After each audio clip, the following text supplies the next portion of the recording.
Študenti maturitných ročníkov dnes prvýkrát predstúpili pred hodnotiacu komisiu so svojimi projektami.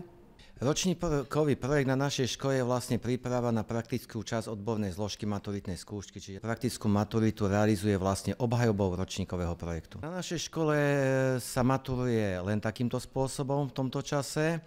Z histórie sme mali možnosť, že žiak si mohol vybrať, či ide obhajovať nejaký projekt, alebo či ide losovať. Postupne sme sa dostali k tomu, v čom sme zase výnimoční na slovenskom školstve, že náš žiak vlastne musí obhajovať ročníkový projekt a je to najlepší spôsob, ako školu prepojiť s reálnym životom, s praxou. Z čoho sa skladá vyučovanie ročníkových projektov?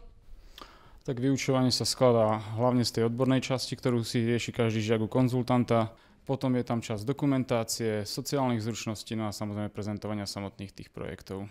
Chceme, aby naši študenti dokázali sa napríklad postaviť pred publikum, vedeli predať a obhájiť svoj projekt, no a tým sa môžu odlíšiť od ostatných absolventov stredných škôl a získať lepšie uplatnenie na trhu práce. Pre Soše TV, Lea Bistiaková.